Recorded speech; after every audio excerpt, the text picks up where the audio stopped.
Welcome back, tightwads. Today we're looking at the MTD Gold lawn tractor again. It will not start. I'll show you some of the symptoms. So if I turn the key onto here,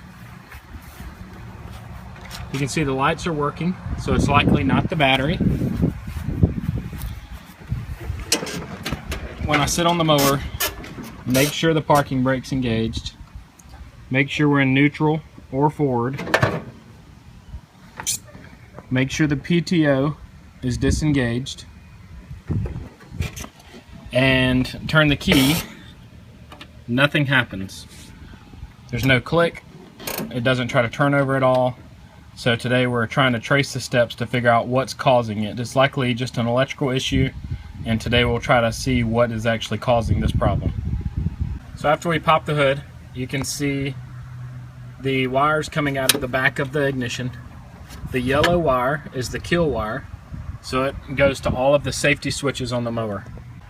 You can trace that yellow wire throughout the mower to the different switches that would cause it to not start. If you ever notice when you're riding your mower and you sit up off the seat or try to get off the mower, then the mower starts to cut off. That's caused by this kill switch here. When the seat's down, it compresses the copper, or it releases the copper and kills the connection. When it's up, the connection exists. So to kill that connection, you can simply disconnect these two wires, but the seat does not have to be down for the mower to start, so we know this is not our issue. The next place we look is under the mower battery. If you remove the battery, you'll notice there's a fuse right here. We'll pull the fuse and check for continuity to see if the fuse is bad. If you have a voltage meter, you can test a fuse. You can typically visually see whether or not the fuse has a crack in it by looking at the centerpiece right here to see if it's cracked or if it's burned. That would signify that the fuse is blown. To test it with your voltage meter, you put your leads in the black in the center. The red one goes in the side with the ohms. The ohms looks like the upside down horseshoe. And then you set it to the ohm side of the meter.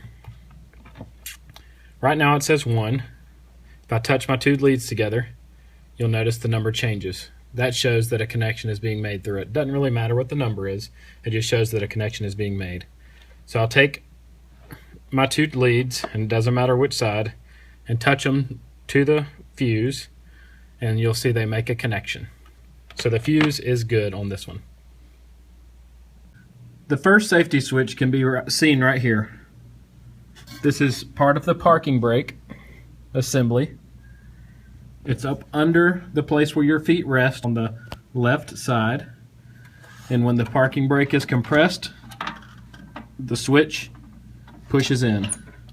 If this switch goes bad, right here, you will not be able to start your mower. I removed the small nut that was holding the switch in place, and now we can remove it for testing. Alright, today we're going to look at how to test a switch from a riding mower.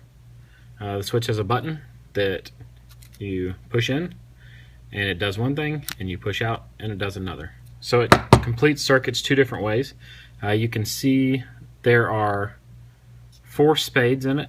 We'll call this the long side and the short side for reference, but the long side has 4 spades parallel with it, and each side is its own circuit. So this side's one circuit and this side's the other one. We're going to be checking for continuity today to test to see if this switch is still functioning properly. So on my multimeter, I'm going to change to my continuity setting, which is right here with the alarm, so that when a circuit is completed, it makes a beeping sound.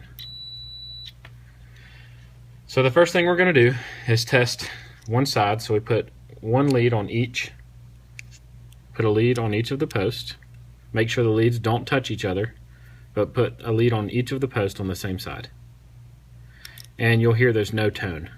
So we know on this side, hopefully, when I push the button, it completes the circuit. So since this side completes the circuit with the button pushed in, The other side should complete the circuit with the button out. So we'll do the same thing on the other side. It doesn't matter which lead goes on which spade as long as you're testing on the same side. Spades parallel with each other. And the button is not pushed in and the circuit is completed. That lets you know that this switch is good. Alright, there's a second switch for the PTO, which you can see in operation right here. It's right to the left of the PTO when you're sitting on the mower, inside the battery compartment. When I lower the PTO, the switch comes up. When I raise the PTO or turn off the PTO, the switch comes down. That switch can fail also, and if it fails, the mower will not start. The next thing to check is the solenoid. On this particular tractor, it is in the very back corner of the lawnmower. The solenoid controls the current going to the starter. So you can see it's mounted on the inside, but the mounting bracket is on the outside. We're going to remove the solenoid, run some tests, and if we need to, we'll replace it. We'll start by removing the 2 bolts seen from the back of the mower. Once the bolts are removed, you should be able to lift up and slide the solenoid free. Once you have your solenoid removed, you need to look at it and make sure you know what kind you have. This is considered a 4-post. 1, 2, 3, 4. So it's a 4-post solenoid that also grounds to the body of the tractor by these back here. Alright, we are going to show you how to test the solenoid. This is my new one, so we're going to show you it first. We have a wire going to the negative battery terminal on our mower battery that we're going to connect to one of these posts at the bottom. It doesn't matter which one you connect it to. I just have some alligator clips that make it a lot safer when doing this. Ideally, you would have cords with alligator clips on both ends, so you don't have the risk of getting shocked. I'm going to take the 2 ends of my tester. I'm turned to continuity with the alarm, so if I touch them together, you hear the alarm. And I'm going to touch them to each of these posts. Again, it doesn't matter. And I'm going to touch the tip of these alligator clips, and you'll hear a click.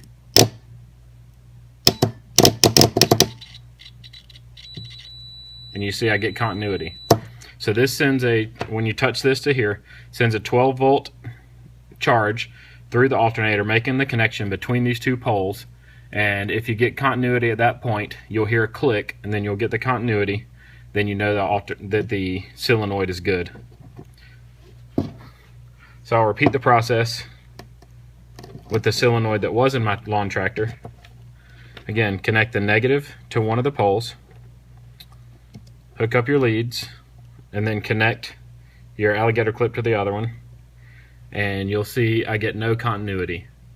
So there's no power getting from here to the center, which has a magnet in it that makes the connection between these 2 posts. So this solenoid is bad. Alright, I have the wires connected to my new solenoid now. I'll try to look at them.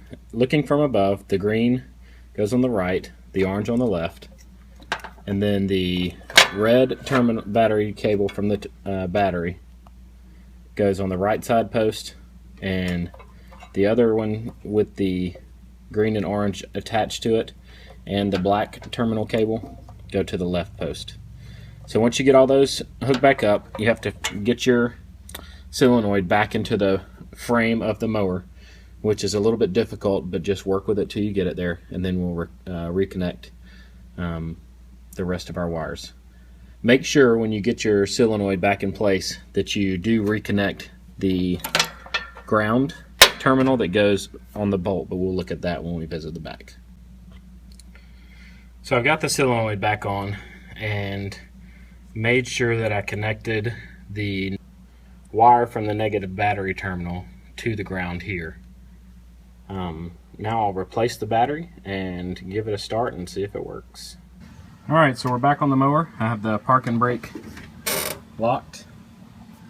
Have everything done, and we're going to turn the key. Go ahead and put it on choke. I'll be optimistic here. Turn the key. And we have ignition. So after testing several of the safety switches and finally working my way to the solenoid, which is the most difficult thing to replace in my opinion, we have a lawnmower that's running properly again. If you found this video helpful, give it a thumbs up and subscribe to my channel. If you want to see a video showing how to change the main deck belt on your riding mower, click the video in the top left. If you want to see a video showing how to change the upper drive belt on your riding mower, click the video in the top right.